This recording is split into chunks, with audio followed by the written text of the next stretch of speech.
Hey everybody.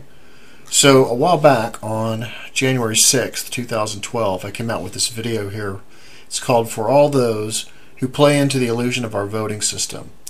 And basically the message was, and as you can see with this horrible Gallup poll here saying that the most admired people in the United States, starting with Barack Obama, and then we've got Bill Gates on here, Pope Benedict, and I think on the other side it had Queen Elizabeth, and just craziness, right?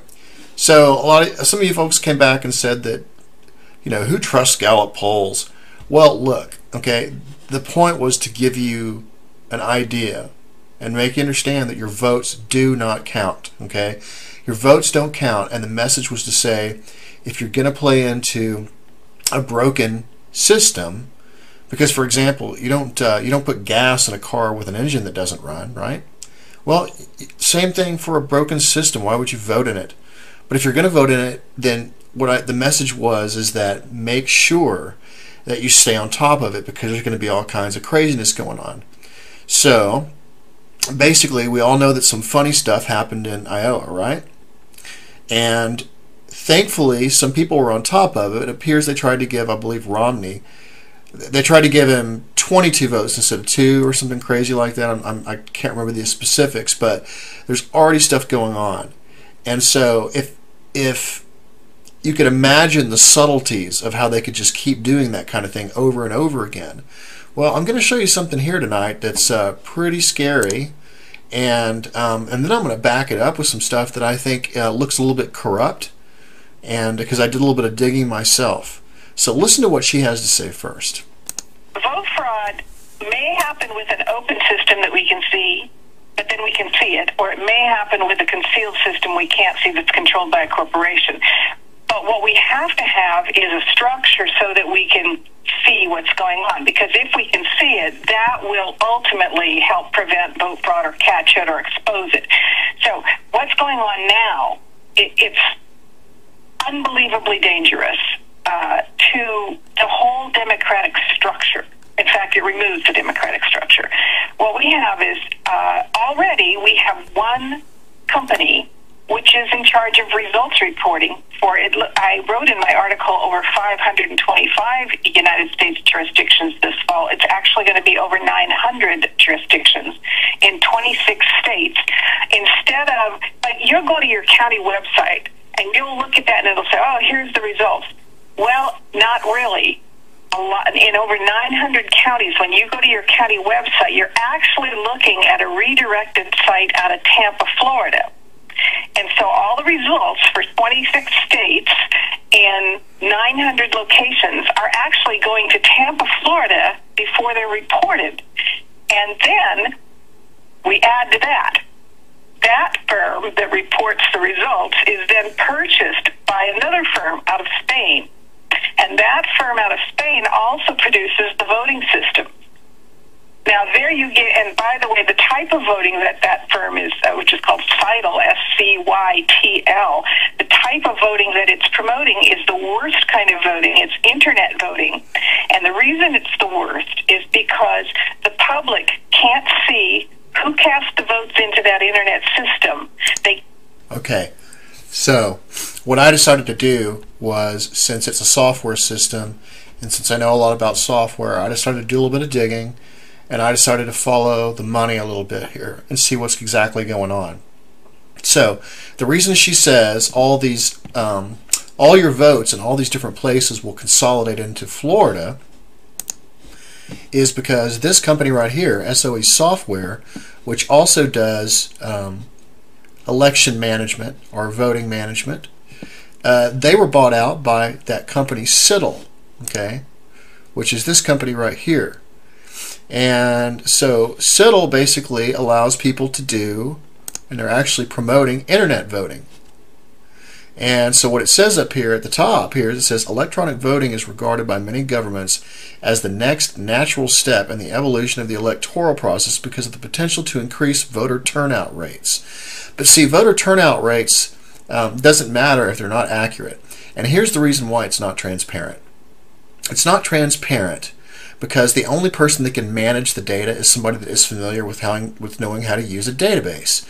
So if you can imagine that everybody is on their computers doing internet voting, and by the way, all you get apparently when you do the internet voting is you get this, you get something kind of like when you buy something online and it shows you print this screen to make sure that you've got your digital receipt. That's basically what you get, okay? And but see, that doesn't do you any good, because your digital vote goes out there and it disappears at that point. Nobody can keep track of it. The only person that knows what's going on with all that is the person that's in control of the database, or the IT company that's in control of the database.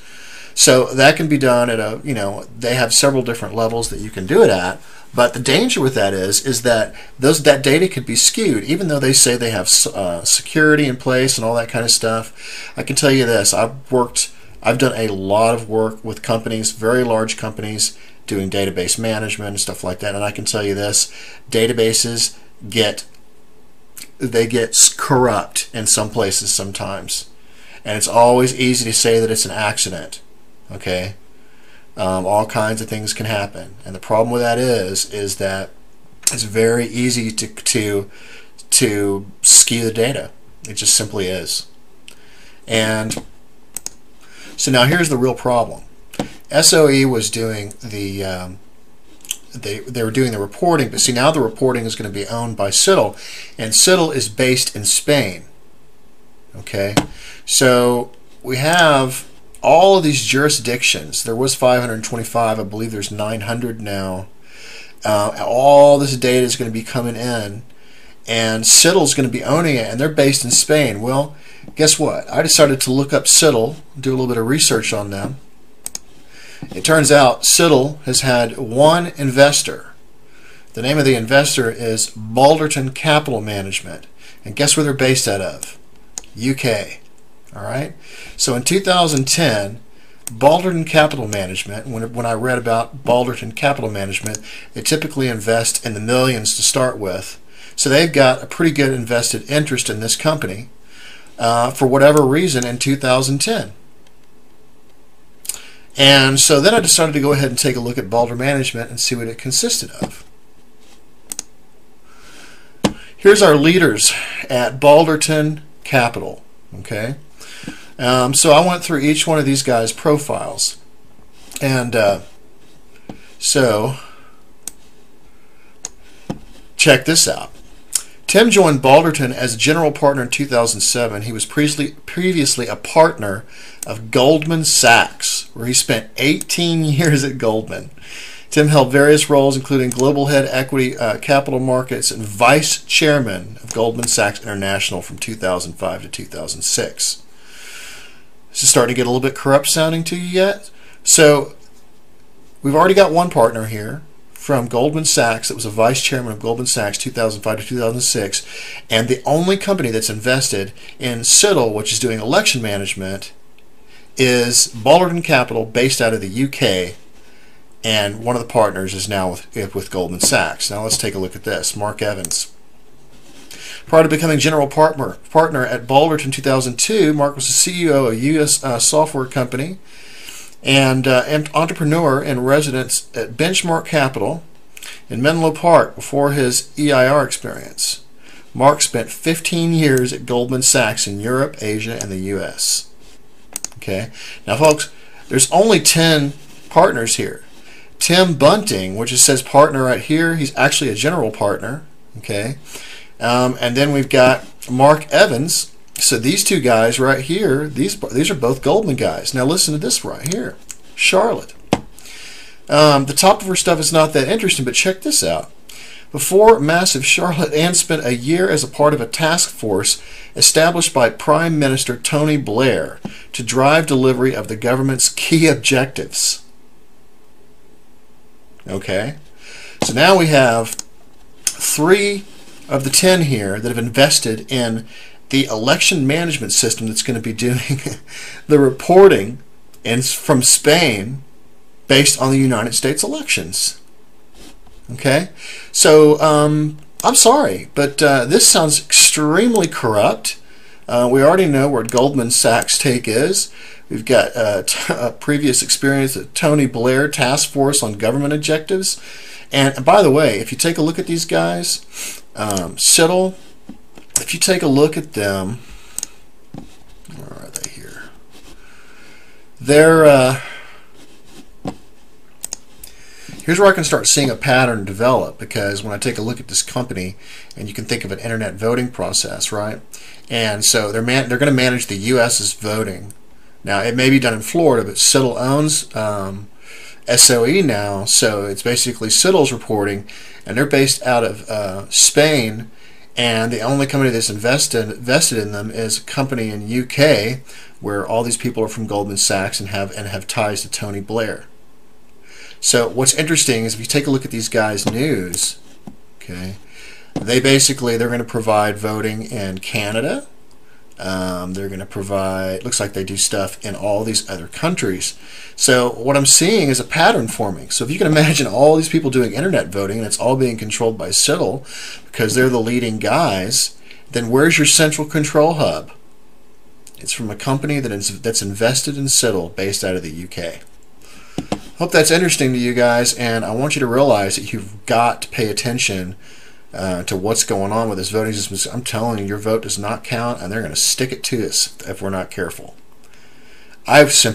Personally, I would not vote at all. That's my own opinion, because I can tell you this is so corrupt, it's so rigged. I mean, I've even got a 30-second video of one of the senators during the Food Safety Act, when it was voted on, who left his mic on down on the floor and basically said the whole system was rigged. The whole system is rigged, folks. So if you're voting to make yourself feel better, then I don't see what the point is, because you should feel guilty.